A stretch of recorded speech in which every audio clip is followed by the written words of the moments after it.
Si dialoga un protestante y un católico acerca de los libros de la Biblia, el católico le va a decir al protestante: ¿por qué le quitaron libros a la Biblia? Y el protestante le va a contestar: ¿por qué le añadieron libros a la Biblia? Y el problema, pues, es que de ese nivel no se va a salir, ¿no? De la acusación ustedes le quitaron, o la acusación ustedes le añadieron. El asunto es más complejo. Tenemos que hablar de cánones en plural. Es posible que al terminar esta plática digan ustedes que invitaron a un hereje. Es más, que me vean algunos cuernos por ahí. Mi intención simplemente es que reflexionemos, que nos vayamos con dudas y que investiguemos. Como no es clase de catecismo, no tienen que aceptar lo que yo diga, pero sí es una invitación a reflexionar. Hablemos primero del Antiguo Testamento, porque en los tiempos de Jesús había distintos grupos o sectas judías. Cuando alguien dice: es que los judíos, a ver, un momento, ¿de qué judíos me estás hablando? En tiempos de Jesús, por lo pronto, estaban los saduceos. Digamos que, aunque se discute un poco de eso, los saduceos tendrían el canon más corto de todos. Los saduceos solamente aceptaban lo que atribuían a Moisés: el Pentateuco y el libro de Job. Para ellos, los libros más autoritativos eran 6. Cuando usted lee el Pentateuco, nunca va a encontrar alusiones a la resurrección del cuerpo. Y entonces, en consonancia con eso, con ese canon corto, los saduceos no creían en la resurrección del cuerpo. Ahí está un primer canon que es muy chiquito, ¿no? Después tenemos el canon fariseo. Los fariseos aceptaban 24 libros, a veces los agrupan en 22, a veces en 24, que son equivalentes a los 39 libros que hay en las Biblias evangélicas. Y usted tal vez diga: bueno, ¿cómo 24 igual a 39? Lo que pasa es que algunos libros se unen. Por ejemplo, lo que llamamos profetas menores, ellos lo tienen en un solo libro que se llama los 12. Y así, con ese tipo de uniones, el canon fariseo tenía 24 libros, o 22, según Flavio Josefo, para hacerlos coincidir con las 22 letras del alefato hebreo. Pero no es que los fariseos se hayan parecido a los evangélicos, que solo tenían los 39 libros, porque ellos tenían otra serie de tradiciones a las que les otorgaban mayor autoridad. ¿Se acuerdan cuando Jesús les dice: con vuestras tradiciones invalidáis la palabra de Dios? Ellos tenían la leyenda, porque no es más que una leyenda, que además de la ley escrita, Moisés había recibido solo oralmente una explicación de la ley, y ellos le llamaban la Torá oral, porque Torá quiere decir ley. Entonces, además de la Torá escrita, estaba una revelación más importante que se llamaba la Torá oral. Bueno, esa Torá oral después fue dejando de ser oral, porque las siguientes generaciones la plasmaron en otro libro que se llama la Mishnah.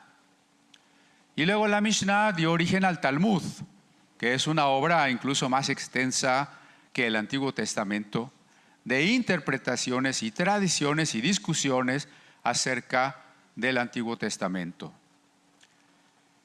Los fariseos fueron la única secta sobreviviente tras la destrucción del templo por los ejércitos romanos. Recuerden que Roma destruyó Jerusalén en el año 70. Las demás sectas judías prácticamente desaparecieron, solo los judíos fariseos sobrevivieron y dieron lugar a lo que hoy es el judaísmo ortodoxo.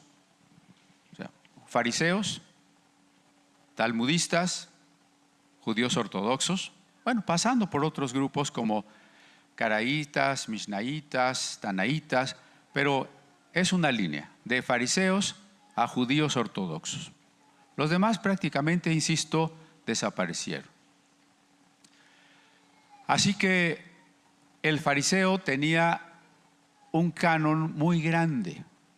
Diríamos que se parecería más a la idea católica de la Biblia más la tradición de los padres de la iglesia y las doctrinas del magisterio de la iglesia.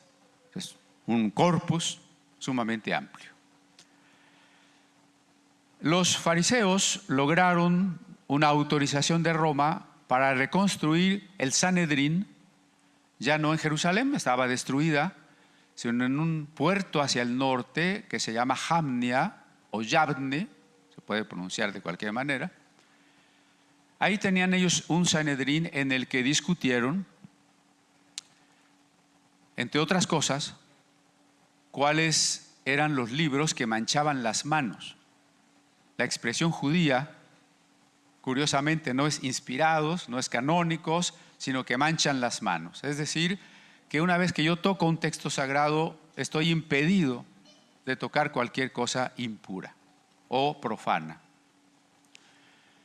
En el Talmud, que aunque es del siglo V después de Cristo, se recogen estas discusiones del año 100, donde había judíos tan importantes como Rabí Akiva, que presidía el concilio, como Gamaliel II o Shmuel Catán, Samuel el Pequeño. El Talmud está dividido en varios tratados, el Talmud babilónico. Uno de ellos se llama Baba Batra, que quiere decir la última puerta. Y ahí es el punto más amplio donde se habla de cómo ellos pensaron que los libros se habían escogido y quiénes eran los autores de esos libros. Otras citas complementarias están en el tratado Sanedrín o en el tratado de la Mishnah. Pero entonces surgió la idea, bueno, había dos ideas hasta este punto, que el canon del Antiguo Testamento se había cerrado con Esdras, y Esdras creó una serie de instituciones que dan origen en un sentido estricto al judaísmo. El judaísmo no existe antes de Esdras. Existe la religión hebrea antigua, no me vean así como con cara de ¿qué está diciendo? El judaísmo como tal, con su sinagoga, con su énfasis en una Torá escrita, sin un templo, por lo pronto, con una lengua nueva que es el arameo, con un Sanedrín o gran sinagoga, es una creación posterior a Esdras. En el siglo XVI hubo un judío llamado Elías Levita, que nació en Alemania, y él postuló la teoría de la gran sinagoga. A él le parecía que, de acuerdo con las tradiciones talmúdicas y rabínicas, el canon se había definido, el del Antiguo Testamento, y se había cerrado con Esdras, quien había recopilado los 24 libros para todo el pueblo. Entonces, la idea de que Esdras cerró el canon la tienen algunos cristianos que no saben bien a bien de dónde la tomaron. El problema es que aceptar esta idea es aceptar también, como dicen ellos, que la profecía se terminó. Es decir, profecía en sentido de mensaje de parte de Dios. Si después de Esdras ya no hay mensajes de parte de Dios, entonces el Nuevo Testamento no tiene sentido. ¿Me explico? O sea, no es tan fácil aceptar esa teoría. El hecho de que esa teoría era bastante inoperante es que la mayor parte del pueblo decía, bueno, si la profecía se cerró, si Dios ya no habla, pero seguimos sufriendo y seguimos oprimidos por los imperios paganos, ¿cuándo se van a cumplir las promesas de Dios? Y entonces comenzó una enseñanza de que aunque Dios había revelado 24 libros, la Tanaj, el Antiguo Testamento, en el cielo quedaban 70 libros escondidos. Y esa idea de que había en el cielo 70 libros escondidos dio origen a los libros que llamamos apócrifos. Y de momento no me estoy refiriendo a Macabeos y Sabiduría, sino a apócrifos que no están prácticamente en ninguna Biblia. El libro de Enoc, la ascensión de Moisés, el Apocalipsis de Esdras, el Apocalipsis de Baruch, el Testamento de Abraham. Son muchísimos. Nos quedaría una Biblia más gorda todavía, ¿no? Voy a leerles un pasaje de un libro apócrifo, que es el cuarto de Esdras, que conocemos precisamente como Apocalipsis de Esdras. Se supone que los libros de la ley se habían perdido. No estoy diciendo que tenga autoridad este libro, ¿eh? Les digo que me están viendo con mucha sospecha. No, solamente la tradición que existía, el reconocimiento de que hubo un tiempo en que la ley o se perdió o peligró o quedó escondida por la transmigración a Babilonia. ¿Cómo se hizo para recuperar los textos que entonces ya existieran, pero también para escribir otros textos? Porque gran parte del Antiguo Testamento es de la época del exilio y de después del exilio a Babilonia. De ahí que este cuarto de Esdras dice, Esdras le dice a Dios, yo respondí, aquí estoy, Señor. Me puse en pie y me dijo, en la zarza me revelé con revelaciones a Moisés cuando mi pueblo estaba cautivo en Egipto. Me voy a saltar algunas cosas. El mundo se ha dividido en 10 partes. Hemos llegado al tiempo correspondiente a la 10ª parte, porque en el lenguaje apocalíptico el 10 es símbolo de totalidad. Le habla a Esdras sobre la corrupción que hay en el mundo, las redes de la muerte, acerca de los insensatos. Y luego entonces Esdras dice, Señor, quisiera hablar ante ti. Voy a seguir tus órdenes, voy a hablar con el pueblo, pero la ley se ha quemado. ¿Por qué? Pues Nabucodonosor destruyó el templo. Y seguramente muchos de los rollos de texto sagrado sí se habían perdido. Entonces dice, ¿no habrá nadie que pueda conocer las maravillas de las leyes que promulgaste? Si he encontrado gracia ante ti, envía a mi corazón el Espíritu Santo. Y Dios le dice, ve y reúne al pueblo, les dirás que no te busquen durante 40 días. Prepárate tú buen número de tabletas. Todo esto es hipotético, es imaginado, insisto, pero recoge una tradición muy importante del reconocimiento que se le daba a Esdras como preservador de la ley de Dios, y como le llama el libro de Esdras y Nehemías, gran escriba del Dios del cielo. Bueno, toma contigo a Serayá, Debaria, Selemia, Elcana, Asiel, los 5 expertos en escritura criptográfica. Luego vuelve aquí, voy a encender en tu corazón una llamarada de sabiduría. Mañana a esta misma hora te pondrás a escribir. Bueno, el punto es que Dios le va dictando a Esdras nuevamente la ley. Esdras se lo dicta a los ancianos, los 24 libros más los 90 que están en el cielo. Esta es la leyenda de lo que se creía en el periodo que llamamos intertestamentario, en donde surge la mayor parte de la literatura apócrifa del Antiguo Testamento. Eso por el lado de la rama farisea, y su afirmación de que la profecía se acabó, lo que a su vez da origen a la corriente apocalíptica que escribe gran cantidad de apócrifos. Así que de ahí me paso a otro grupo de judíos de la época de Jesús, que serían los esenios, o grupos parecidos a ellos. No sabemos exactamente si en Qumran vivieron solo esenios o algunos otros grupos, pero eran parecidos. En el descubrimiento de las 11 cuevas en donde se han encontrado rollos, se han encontrado libros de la Biblia, por supuesto, excepto el libro de Esther. Pero también se han encontrado otros libros que esos grupos consideraban sagrados. Por ejemplo, Jubileos o el libro de Enoc. Y otros libros privativos de esos grupos, como uno que se llama La guerra de los hijos de la luz contra los hijos de las tinieblas. 5 salmos más de los que tenemos nosotros. Otro texto de Génesis, que se le ha llamado el apócrifo de Génesis. La regla de la comunidad, que es muy importante. Y entonces tenemos en las cuevas del Mar Muerto 3 tipos de literatura. Libros o copias de los libros de la Biblia, comentarios a los libros de la Biblia, que se conocen como Pesharim, y libros propios de los grupos apocalípticos judíos, especialmente los esenios. Entonces ahí tenemos otro canon. Y finalmente el grupo de los alejandrinos. Vamos a llamarle así, aunque en realidad es el grupo de la diáspora. Diáspora quiere decir dispersión.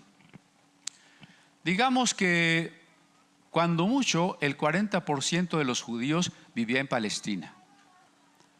Así que el 60% de judíos en tiempos de Jesús vivía en otros países. A eso le llamamos la diáspora. Los judíos que vivían en Palestina hablaban arameo. El hebreo ya no era lengua cotidiana. Y los judíos de la diáspora hablaban griego. Los judíos de Alejandría, que era una de las zonas más cultas o las comunidades más cultas del judaísmo, tenían estos libros que ahora pueden ser más familiares para nosotros. 4 libros de Macabeos, Sabiduría, Eclesiástico, añadidos al libro de Esther, añadidos al libro de Daniel, el libro de Tobías, el libro de Baruch, secretario de Jeremías, el libro de Judith. Otros libros como Odas de Salomón, Oráculos sibilinos. Así que ese grupo tiene otro canon.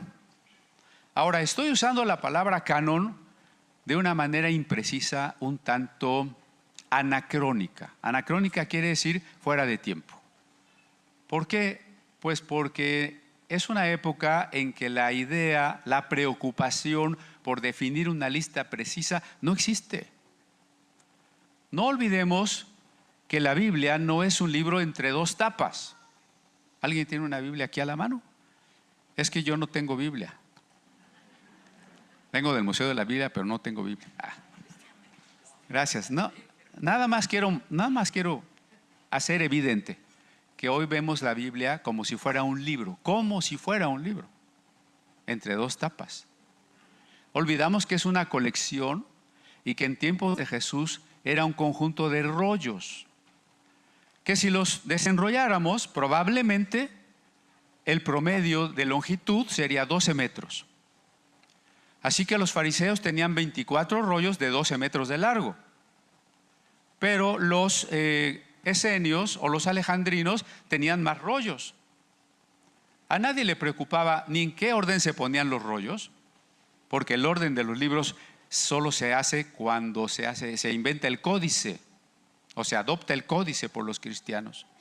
Antes no hay necesidad de poner ningún orden. ¿En qué orden van los rollos y cuántos rollos son? No les preocupa gran cosa. Esta preocupación de un canon preciso es una mentalidad moderna. Ojo,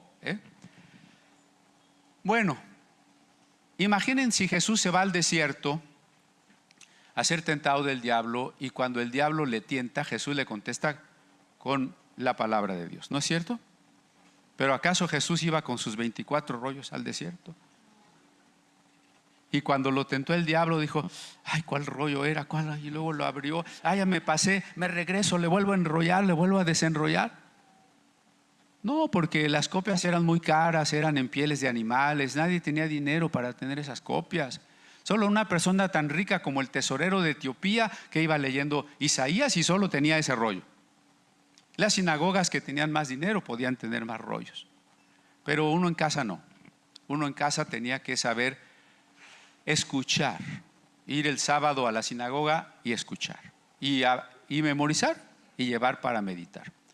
Bueno, entonces en ese contexto, y sin la existencia todavía del códice, que se parece a nuestros actuales libros, la preocupación por el canon como tal no existe. Así que, insisto, es un concepto un poco anacrónico el que a propósito estoy usando. Vamos a la siguiente tabla, ahí en la proyección, que nos esté ayudando de favor. Miren, aquí tenemos la manera en que los judíos ordenan el canon de la Biblia y la manera en que los judíos griegos ordenan el canon de la Biblia. Son los mismos libros en esencia, pero el judaísmo decidió ordenarlos en 3 secciones: ley, profetas y escritos. Lucas 24 dice que Jesús le mostró a sus discípulos pasando por la ley, los profetas y los escritos. En hebreo es Torah, es la ley, Neviim es los profetas y Ketuvim es los escritos. Si hacemos una especie de acrónimo con cada letra inicial de Torah, Neviim, Ketuvim, queda el nombre Tanaj. El judío no le llama a su Biblia hebrea Antiguo Testamento porque no cree que hay un Nuevo Testamento, no le va a llamar Antiguo Testamento. Le llama el Tanaj, que es el acrónimo de las 3 secciones. Entonces, por ejemplo, en el caso de la Torah o Pentateuco, tenemos los mismos libros. En cada una de las columnas, la Biblia hebrea, la Septuaginta, la Vulgata, la Biblia católica y la Biblia evangélica. En el Pentateuco, ¿sí alcanzan a ver? En el Pentateuco tenemos los mismos libros. Ya ven que los judaizantes están de moda.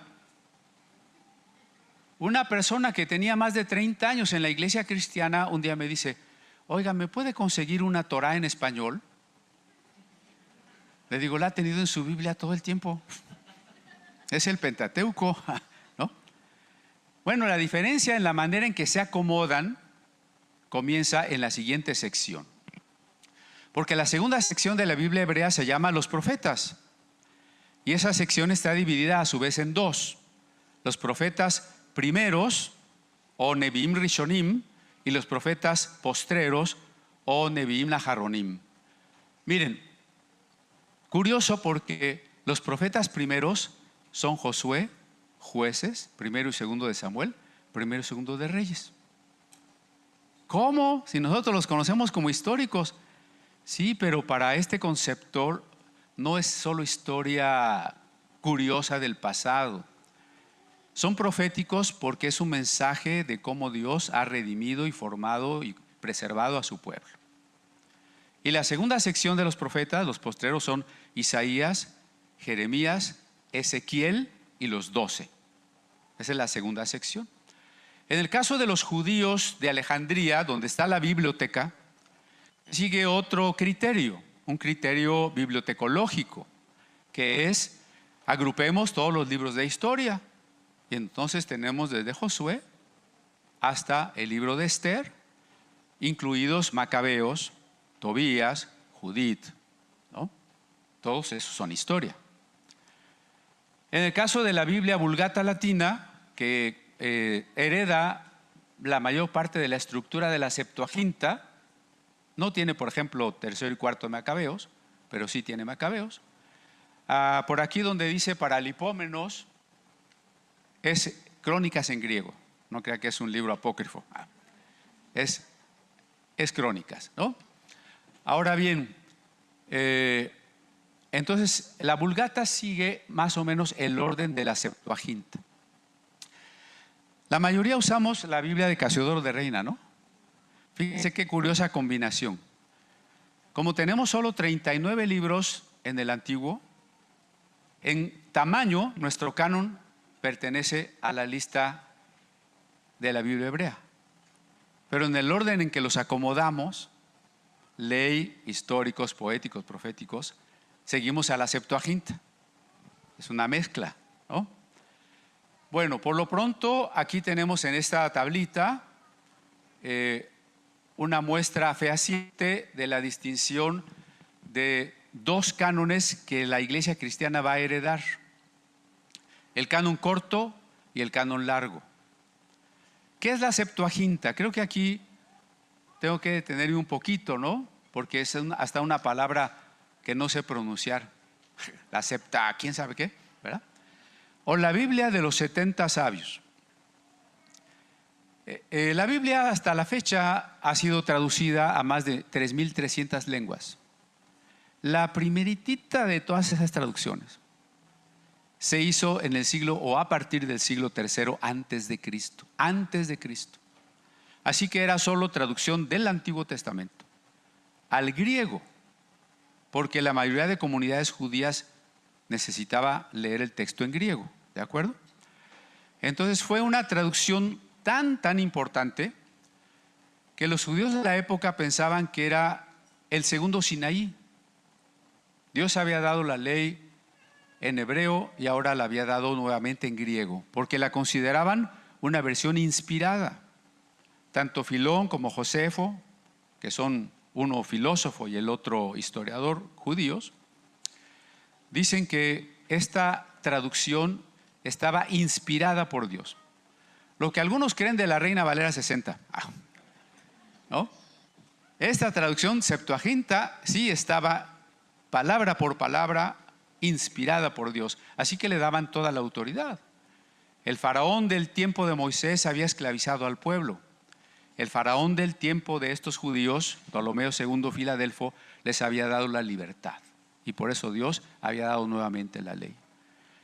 Lo interesante entonces es que cuando Pablo va a Listra, Iconio, Derbe, Antioquía, Tesalónica, etc.,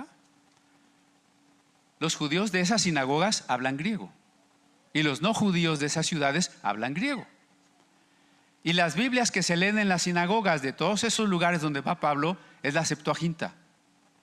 Eso quiere decir que la iglesia cristiana nació o tuvo en la cuna a la Septuaginta. El Nuevo Testamento, esto es algo que no nos dicen muy seguido, el Nuevo Testamento tiene el mismo idioma, el mismo vocabulario, la misma terminología teológica que la Septuaginta. Les voy a poner solo dos ejemplos. Creo que me dieron 3 horas para mi conferencia, ¿no? Dice en un salmo: me has abierto el oído. La carta a los hebreos lo traduce, tomado de la Septuaginta, me apropiaste cuerpo. Y entonces habla de la encarnación. Eso no se entiende en hebreo, solo en griego. O por ejemplo, en Isaías 9, la mujer joven concebirá, pero el griego traduce la virgen. Entonces la traducción de la Septuaginta es la base de la teología del Nuevo Testamento. El 90% de las veces que el Nuevo Testamento cita el Antiguo no lo hace del texto hebreo, sino de la Septuaginta, ¿no? Es la Biblia de la iglesia cristiana durante los primeros 5 siglos. Ahora hay algo muy curioso. Entonces, a mí me gusta llamarle a la Septuaginta la Biblia de los apóstoles. Lo sorprendente es que no la conocemos. ¿Quién ha leído la Septuaginta? No conocemos la Biblia de los apóstoles, ¿no? Subrayo esto porque a veces imaginamos que si este canon se transmitió en hebreo por judíos palestinenses, entonces es de más valor. No, el canon griego se transmitió también por judíos, por los apóstoles, en una traducción admirada por ellos. ¿En qué momento se fue desplazando la Septuaginta? Esto fue debido a un padre, a un traductor muy reconocido por la Iglesia Católica Romana, Eusebio Sofronio Jerónimo o San Jerónimo. Jerónimo recibe el encargo de hacer una traducción al latín, una traducción confiable, rigurosa, que se va a llamar la Vulgata Latina, nuestra tercera columna, en razón de que es el Imperio Romano quien gobierna el mundo para ese entonces, siglo IV, bueno, desde antes, pero ahora la lengua del lacio, es decir, el latín, se ha impuesto en todo el mundo. Y la idea de traducir la Biblia hasta ese momento no era prohibirla al pueblo, sino que el pueblo la conociera. Así que se pidió que la Biblia se tradujera al latín en una versión más confiable que algunas antiguas que circulaban por allí. Para ello, Jerónimo concibe una idea. Si el Antiguo Testamento no se escribió en griego, sino en hebreo, dice él, hay que volver a la veritas hebraica. No, una traducción no puede ser la mejor fuente. Hay que volver a la veritas hebraica. Y entonces se va a vivir a Belén para consultar manuscritos, para consultar rabinos, y hace la traducción de la Vulgata Latina a partir más o menos del año 380 después de Cristo. Eso significa que la iglesia cristiana comenzó el abandono de la Biblia griega a principios del siglo V y adoptó una idea de que era más confiable la Biblia en hebreo, gracias no a la Biblia en hebreo en sí, sino a la traducción al latín. Bueno, hay que aclarar lo siguiente: esos textos hebreos que conoció San Jerónimo no son los textos hebreos que usan hoy los judíos. Esos textos se perdieron. Los judíos de hoy usan un texto, el más antiguo de ellos es del año 1008. Se llama el Códice Ben Asher. Pero a diferencia de los textos que conoció Jerónimo, ese Códice Ben Asher tiene puntos, puntuaciones, vocales, comentarios, y le llamamos el texto masorético. Pero fue hecho por rabinos medievales que ya estaban en pugna con los cristianos. Nada más valoren por qué tendríamos que comparar. La Septuaginta difiere mucho con respecto del texto masorético. Y entonces por mucho tiempo se dijo, bueno, la Septuaginta es una mala traducción. Pero cuando se descubren las cuevas del Mar Muerto, resulta que muchas copias de los libros de la Biblia son más cercanos a la Septuaginta que al texto tradicional hebreo de los judíos, ¿no? Entonces no es tan fácil desechar la Septuaginta, pero aunque no es el tema en sí la Septuaginta, lo estoy insistiendo porque la Septuaginta tiene un canon largo. Y si la iglesia nació con los rollos que posteriormente, al entrar en el formato códice, como es el Códice Alejandrino, el Códice Sinaítico, el Códice Vaticano, incluyeron más libros que el canon farisaico. Entonces tenemos dos cánones, el largo y el corto. En el canon largo, ya mencioné los libros que están por ahí, por ejemplo, y ahí están en la tabla también, primero y segundo de Macabeos. Ahora, no se espante con eso, porque algunos dicen, bueno, es que esos libros son católicos. No son católicos. Son libros judíos que se escribieron antes de Cristo. Antes de Cristo no había católicos. Sí me explico, ¿no? Si esos libros se escriben en el siglo III, segundo, primero, antes de Cristo, son libros judíos. Entonces no estamos discutiendo acerca de libros católicos, sino de libros judíos. Lo que pasa es que a veces no los conocemos y como que Macabeos me suena como a macabro y mejor no lo leo, ¿verdad?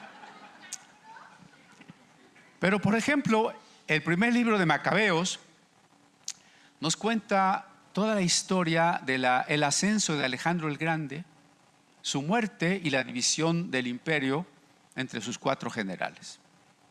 Y de ahí hasta la persecución de Antíoco Epífanes, donde se cumple la profanación del templo, cuando mete una estatua de Zeus al templo y sacrifica una cerda en el altar. Y luego cómo los hermanos macabeos se levantan en una revolución para recuperar el templo. Y de ahí que el judaísmo hasta la fecha tenga una fiesta que se llama Hanukkah, donde se celebra esa liberación, esa rededicación del templo a la que según el Evangelio de Juan Jesús asiste, ¿no? Entonces, ¿cómo voy a saber yo qué pasó con los judíos después de Esdras? Pues la fuente más directa es Macabeos. Y algo que espero que no los espante: entender el libro de Daniel, necesito tener en la otra mano Macabeos. Si no, no lo voy a entender, ¿no? Entonces, hay que valorar que son libros judíos. No estoy diciendo que los acepten como canónicos. Bájale tantito a mis cuernos. No estoy diciendo que los acepte como canónicos. Tampoco estoy diciendo que no los acepte. Cada iglesia lo decidirá. Lutero, bueno, a ver, digamos esto. La Biblia de Lutero, que estamos celebrando la Reforma, ¿no? Aunque la Biblia de Lutero se publicó hasta 1534, contenía los apócrifos. Si usted ve la Biblia de Lutero en alemán, y allá abajo hay un tomo en la exposición, tiene los apócrifos: Macabeos, Judith, Tobías. Ahora, Lutero en su prólogo comparte la misma idea que San Jerónimo en su prólogo.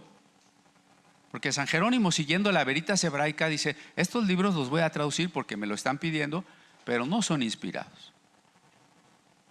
Y esa misma idea sigue Lutero, pero no los quita. Ahí están en su Biblia. Y luego empieza a hablar de cada uno de ellos y dice: la historia de Judith es bellísima, la historia de Tobías merecería ser cierta, el libro de Eclesiastés está lleno de sabiduría, etcétera, ¿no? Son libros, para Lutero son libros buenos, edificantes, que debemos conocer, aunque no tienen la misma autoridad que los demás libros. Pero insisto, ahí estaban, ¿no? Luego, la Biblia del Oso. ¿Recuerdan cuál es la Biblia del Oso? La primera edición de Casiodoro de Reina. Pues esa Biblia tenía los apócrifos, y más que los de Lutero, porque tiene la oración de Manasés y el cuarto de Esdras. Tiene más. Nuestra Biblia del Oso tenía más libros que la Biblia católica. Ese Casiodoro de Reina, vamos a ponerle tache ya, ¿verdad? Ya cayó de la gracia. La Biblia de Ginebra, la Biblia de King James tenían los apócrifos. Las Biblias protestantes originales nunca quitaron los apócrifos, aunque tenían claro que no les iban a otorgar la misma autoridad, porque se identificaban con la idea de San Jerónimo, curiosamente, y no con la idea de la Septuaginta. Ahí estuvo el problema, ¿no?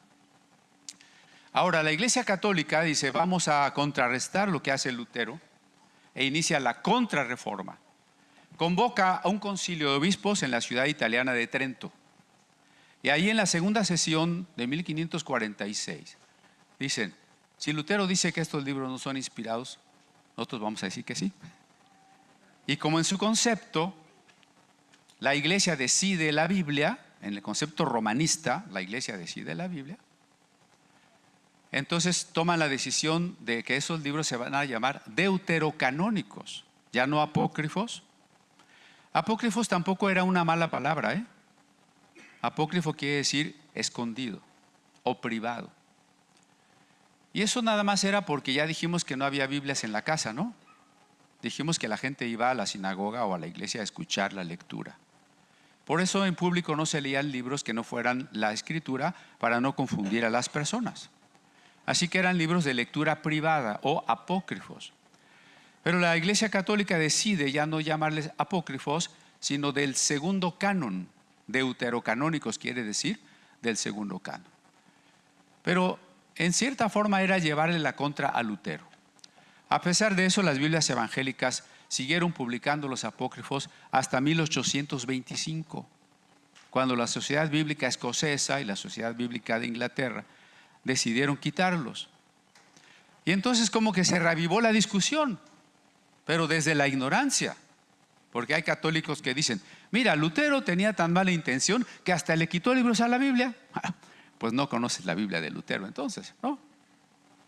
Y pues los evangélicos cayeron en un gran desconocimiento de esos libros, pensando que eran católicos, y si no es que endemoniados y del diablo, ¿no? Pero bueno, no sé si me estoy explicando. Ahora bien, otra teoría del canon del Antiguo Testamento, ya la perdí. Heinrich Graetz, que también fue un historiador judío, pero del siglo XIX, que escribió una historia en 11 volúmenes, también alemán, propuso que la formación o la definición del canon del Antiguo Testamento se dio en el concilio de Jamnia, alrededor del año 100 después de Cristo. A veces es la doctrina que nosotros repetimos, ¿no? Es que la doctrina del canon del Antiguo Testamento es de Jamnia del año 100. A esto me refería con los relatos del Talmud, de las discusiones de Rabí Akiva y todo el Sanedrín de Jamnia. Pero ¿saben por qué el Antiguo Testamento no pudo definir su canon en el concilio de Jamnia? Vamos a dar varias razones, y la primera se aplica tanto al Antiguo como al Nuevo Testamento. Y a veces las personas se preguntan, y con razón y con curiosidad sincera, ¿quién decidió los libros que están en la Biblia? ¿No? Si decimos que fue Eusebio de Cesarea, que fue San Agustín, que fue Flavio Josefo, que fue el concilio fulano, sutano, el de la Odisea, el cuarto concilio de Cartago, etcétera, estamos cometiendo el mismo error. Es como si alguien o un grupo de personas pudiera decir qué le gusta y qué no le gusta, ¿no? Como que le pusieran ahí los libros, este sí, este no, este ya lo tengo, este no me gusta, ¿verdad? ¿Por qué? Hemos estado celebrando y hablando del principio de la sola escritura, y que ese principio quiere decir, entre otras cosas, que la Biblia es la autoridad suprema en doctrina como revelación divina, ¿no? ¿Estamos de acuerdo que la Biblia es la autoridad suprema? Si hay un grupito de personas, un concilio, un grupito de personas que va a decidir qué es la Biblia y qué no es la Biblia, ¿quién quedó arriba? El grupo de personas. Entonces ya nos contradijimos. La Biblia es la máxima autoridad, pero encima de la Biblia está un concilio que decidió cuál es la Biblia. ¿Ve que es un contrasentido eso? Esa es la primera razón por la que no podemos aceptar una afirmación de ese tipo. La segunda razón es que el concilio de Jamnia estaba formado por fariseos que habían rechazado a Jesús como el Mesías. Y yo pregunto, ¿un grupo de judíos apóstatas o incrédulos tenía autoridad de Dios para decidir un canon? ¿Acaso estaban llenos del Espíritu Santo? ¿La revelación los inundaba habiendo rechazado al Mesías? Sería inconsecuente decir eso, ¿no? Una tercera razón es que Jamnia no solo rechazó los libros de Alejandría, Macabeos, Eclesiásticos, Sabiduría, sino también los libros de Qumran, Enoc o Cuarto de Esdras, Jubileos, Martirio de Isaías. Y no solo eso, rechazó los libros cristianos. Para el año 100, el Nuevo Testamento estaba prácticamente terminado. Y no solo había judíos esenios o alejandrinos o fariseos, sino los nostrim o nazarenos, los cristianos. Los judíos recitan diariamente 18 bendiciones, pero una de ellas en realidad no es una bendición, es una maldición contra los cristianos. Entonces seamos consecuentes. Si le damos autoridad de Jamnia, tiremos el Nuevo Testamento a la basura, porque ellos lo maldijeron. ¿Le vamos a dar autoridad de Jamnia? Por supuesto que no. Entonces hay que reconsiderar eso. Tienen por ahí su Biblia, a ver la epístola de Judas. No, bueno, ahora sí no me vuelven a invitar, ¿verdad? Axel. Ni modo, hermano. Debut y despedida. Gracias. Es más fácil así en formato códice. Imagínense si fueran rollos, encontrar un pasaje, qué rollo, ¿verdad? En la epístola de Judas dice en el verso 9: pero cuando el arcángel Miguel contendía con el diablo, disputando con él por el cuerpo de Moisés, no se atrevió a proferir juicio de maldición. Miguel luchaba con Satán por el cuerpo de Moisés. Rápidamente vamos al Deuteronomio, donde nos relata la muerte de Moisés, y resulta que no dice nada de eso. ¿De dónde sacamos la información de que Miguel peleaba con Satán? Pues de un libro apócrifo que se llama Ascensión de Moisés. Entonces, ¿el Nuevo Testamento llega a citar apócrifos? Sí. Cuando dicen por ahí, es que para que un libro sea canónico debe estar citado en el Nuevo Testamento. Ups. Cita la ascensión de Moisés. ¿Qué hacemos? ¿Lo metemos a la Biblia? Sigamos ahí en la epístola de Judas.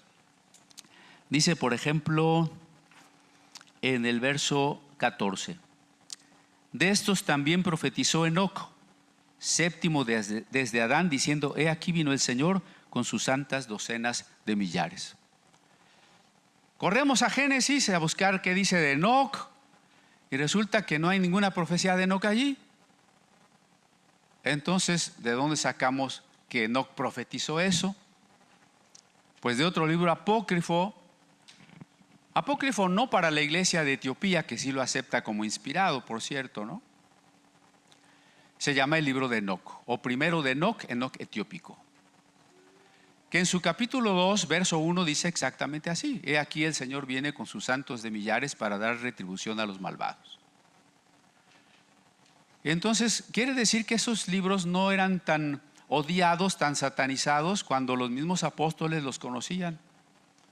Llegaron a citar, y les puedo dar otros ejemplos, pero uno más solamente. El título Hijo del Hombre que Jesús se da sobre todos los otros títulos, ¿de dónde sale? No hijo de hombre, como cualquier ser humano, eso está en Ezequiel, por ejemplo. El título Hijo del Hombre, que se refiere a un ser humano celestial, a quien Dios le entregará todo el juicio y el reino, y quien resucitará a los justos, es un concepto del libro de Enoc. Entonces, ¿esto a qué nos lleva? ¿A que hagamos más gorda nuestra Biblia? No estoy diciendo eso, sino a que conozcamos la literatura judía de la época para entender mejor el Nuevo Testamento, para entender mejor los orígenes del cristianismo.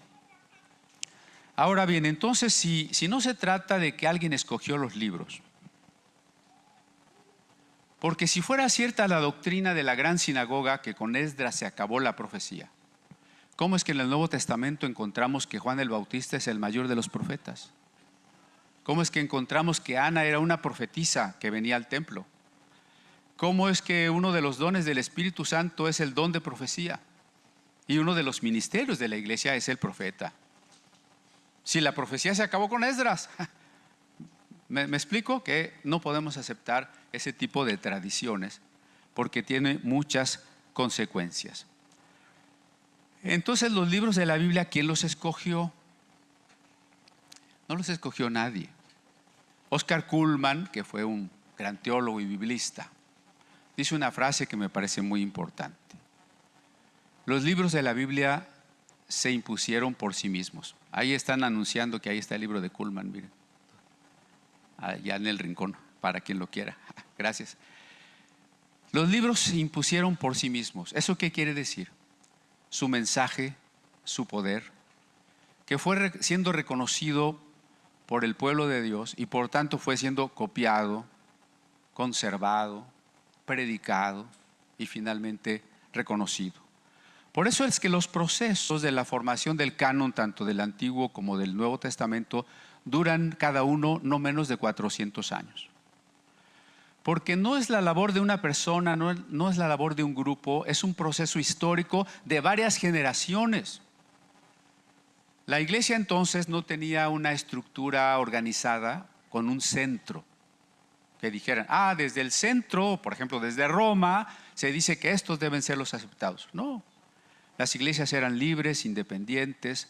El teólogo Orígenes viajó por el norte de África, Medio Oriente, sur de Europa, y corroboró que el corpus de las iglesias era básicamente el mismo, sin una coordinación central. Por lo pronto no había Facebook, ¿no? ¿Quién le da like a Isaías? No, bueno, o sea, entró Isaías, ¿no? Más bien aquí vemos que Dios es quien mueve los hilos de esto. Un poco como el canon literario de Occidente. ¿Qué me dice que Don Quijote de la Mancha es una obra maestra, pero ¿Quién se ha robado mi queso? No es una obra maestra? ¿Quién lo dice? Pues la calidad del libro. No la opinión de mi maestra de literatura, sino la calidad del libro, ¿no? Este es el principio fundamental de la formación del canon. Ahora bien, en el caso del Nuevo Testamento, déjenme ver cómo vamos. ¿Sí? En el caso del Nuevo Testamento, bueno, la formación del texto es muy paralela a la formación del canon. Imagínense que muere el apóstol Pablo, porque cuando nos morimos es cuando ya somos buenos, ¿no? Entonces diría, iglesia, fíjate que aquí en Éfeso tenemos una carta de Pablo, los de Filipos, nosotros tenemos otra. ¿Por qué no intercambiamos copias? Y se fueron formando las primeras colecciones de las cartas paulinas, que son los textos más antiguos del Nuevo. O sea, el primer libro del Nuevo que se escribió no fue Mateo, fue la primera carta a los tesalonicenses. Pablo escribe antes que los evangelios, ¿eh? Entonces las primeras colecciones fueron cartas paulinas. Después los evangelios, como ya se dijo, que eran 4. Cuando lean en el Apocalipsis acerca de los 4 querubines, el que tiene forma de león, de toro, de hombre, de águila, son los 4 evangelios. De eso da testimonio Tatiano, uno de los padres de la iglesia siria, que construyó la primera armonía de los 4 evangelios, no de 3 ni de 5, 4, y estamos hablando de principios del siglo II, ¿no?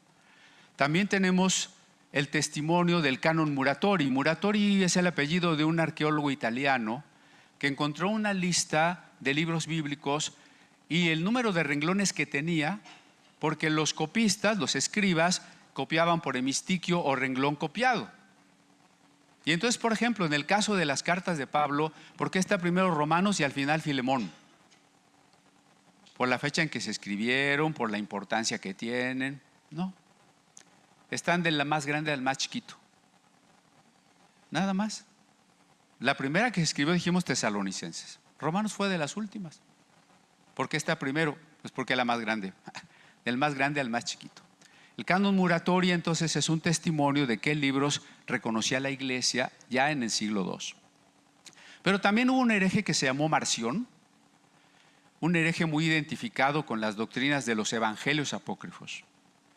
El gnosticismo enseñaba que el cuerpo es malo, es una prisión del alma, lo único importante es el alma. Así que Marción, aunque era un pastor cristiano, rechazaba todo el Antiguo Testamento porque hablaba de un Dios creador de la materia y la materia es mala. Entonces solo aceptaba lo que le parecía la gracia del Espíritu, que era el Evangelio de Lucas y algunas cartas de Pablo. Lo importante es que en la lista de lo que acepta y de lo que no acepta, nos está dejando a no querer un testimonio de los libros que ya constituían el Nuevo Testamento. Ahí tenemos menos discusión. Creo que tenemos todas las iglesias 27 documentos que conforman el Nuevo Testamento. ¿Por qué no es tan importante cuántos tenemos en el Antiguo? Bueno, la primera razón es que el Antiguo debe leerse desde el Nuevo, o sea, desde Cristo. El Nuevo Testamento no se llama a sí mismo Nuevo Testamento. Si usted busca algún título bíblico para el Nuevo Testamento, lo encontrará en Hechos 2:42. la doctrina de los apóstoles. ¿Qué es el Nuevo Testamento? La doctrina de los apóstoles. Es desde la doctrina de los apóstoles que nosotros vamos a leer el Antiguo Testamento. Ya me cortaron la cabeza. Entonces, si tengo 39 como los judíos que no creen en Jesús, ¿qué gano con que sean 39 si ellos tienen los mismos que yo y no creen en Jesús? Pero ¿qué tal que la iglesia ortodoxa griega, que son cristianos, que son mis hermanos, aceptan más libros que yo? Siguen siendo mis hermanos. No vaya a cometer el error de decir, tú tienes un libro de más, te vas a ir al infierno.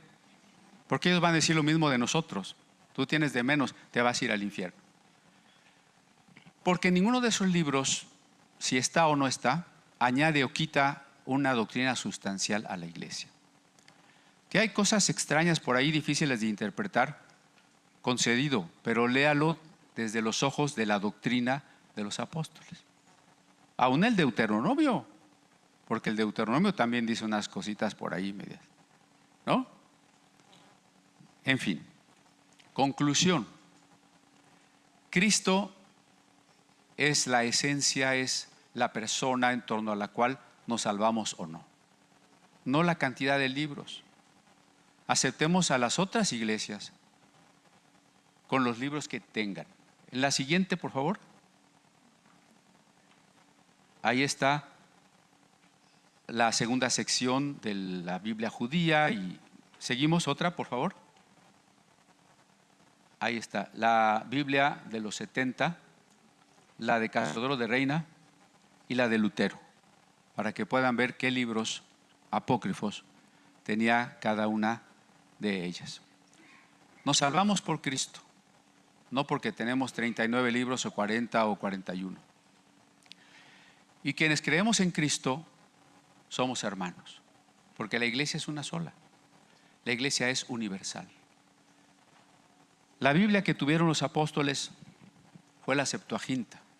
Creo que una invitación sería, vamos a conocerla, vamos a investigarla. No estoy rechazando la Reina Valera de ninguna manera, yo crecí con ella, la amo. No hay una traducción literariamente hablando más bella, no me vaya a malentender, ¿no? Como nos faltó la mitad de la plática, porque hubo libros discutidos en el Nuevo Testamento. Apocalipsis no se aceptó por todos hasta el siglo VIII. Y eso que Apocalipsis dice, el que le quite a esta profecía. Y muchas iglesias por 8 siglos no lo tuvieron. Imagínense. Mi invitación es a ser tolerantes con los cristianos, que tenemos cánones, en esencia, en el núcleo el mismo, pero con límites diferentes. Y a que no crea lo que yo le dije, pero sí que se vaya estimulado a investigar. Si me ve como hereje, bueno, ya me lo aguanto, pero investigue, ¿no? Gracias.